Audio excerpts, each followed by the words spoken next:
لوگ کہتے ہیں کہ الو آ گیا، اور جہاں الو ہوتا ہے وہاں اجاڑ ہوتا ہے.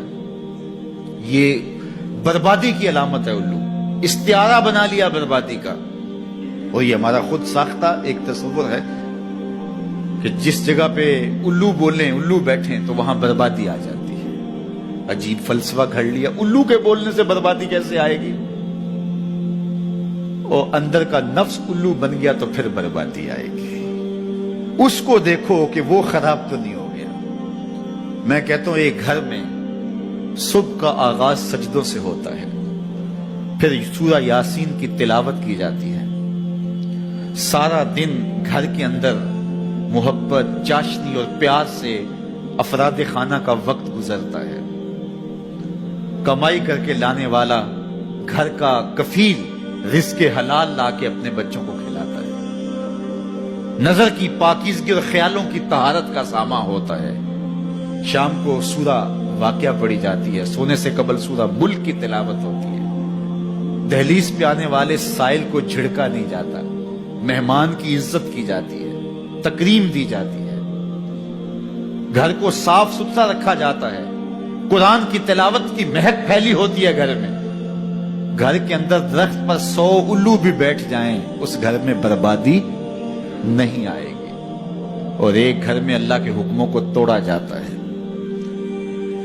افراد خانہ ایک دوسرے کو گالم گلوچ کرتے ہیں.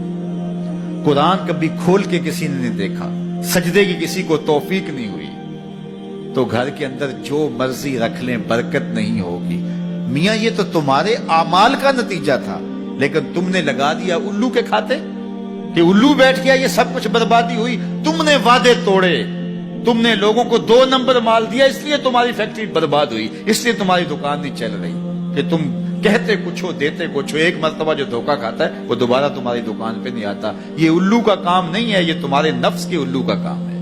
لیکن تم نے الو پہ مڑ کے کسی منحوسہ، یہ فلاں منحوسہ ہماری دکان پہ آئی صبح، آج سارا دن گاہک ہی نہیں آیا. کیا فلسفہ تم نے تراشا؟ تو فرمایا ولا ہامہ، الو بھی کوئی چیز نہیں. ولا سفرا، اور نہ ہی سفر کا مہینہ کوئی چیز ہے کہ آپ سفر کے مہینے کے نام لگا کر کے کسی چیز کا انکار کرتے ہیں. یہ اللہ کی طرف سے ہے جو تمہیں نصیب ہوتا ہے. وَإِن يَمْسَسْكَ اللَّهُ بِضُرٍّ فَلَا كَاشِفَ لَهُ إِلَّا هُوَ.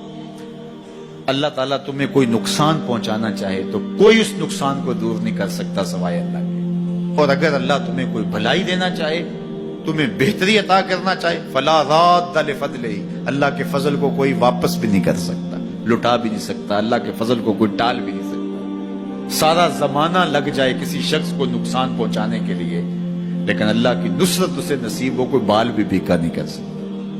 سارا زمانہ کسی کو فائدہ دینے میں لگا رہے، لیکن اللہ نہ چاہے تو ایک ذرے کا فائدہ بھی نہیں پہنچا سکتے. ایسا ہوتا ہے نا کہ مریض بہت دولت مند ہے اور اعلیٰ سے اعلیٰ علاج گاہ میں اس کو پہنچا دیا گیا. ہر وقت 5-6 ڈاکٹر اوپر کھڑے ہیں، ایک ایک سانس کو کنٹرول کرنے کی کوشش کرتے ہیں. کئی مشینوں کے اندر ایک ایک چیز کا ہر وقت ٹیسٹ ہو رہا ہے، لیکن موت آئی تو سارے ڈاکٹر ایک سانس کی بھیک بھی نہیں دے سکتے. اور دوسرا بیمار پڑا ہے، ہاسپٹل والوں نے بھی جواب دے دیا، اس غریب کو کسی پرواہ نہیں کی ہے، اس کو باہر جھاڑے میں پھینک دیا. میرا مالک شفا دینا چاہے تو اسے عطا کر دے. شفا اللہ کے پاس ہے، موت اللہ کے پاس ہے، زندگی اللہ کے پاس ہے، خیر اللہ کے پاس ہے. وہ جس کو جو چاہے عطا کرے. اپنے عقیدوں کو مضبوط کرو، اللہ پر توکل کرو، اللہ پر بھروسہ کرو. وہ چاہے تو ہوتا ہے، وہ نہ چاہے تو کچھ نہیں ہوتا. اس کے چاہنے سے ہے اور اس کے نہ چاہنے سے نہیں ہے. اس لیے اس کے چاہنے سے خیر ملتی ہے، اس کو خیر چاہے تو خیر ملتی ہے. اور اگر وہ کسی کی خیر نہ چاہے تو سارا زمانہ بھی لگ جائے تو خیر نہ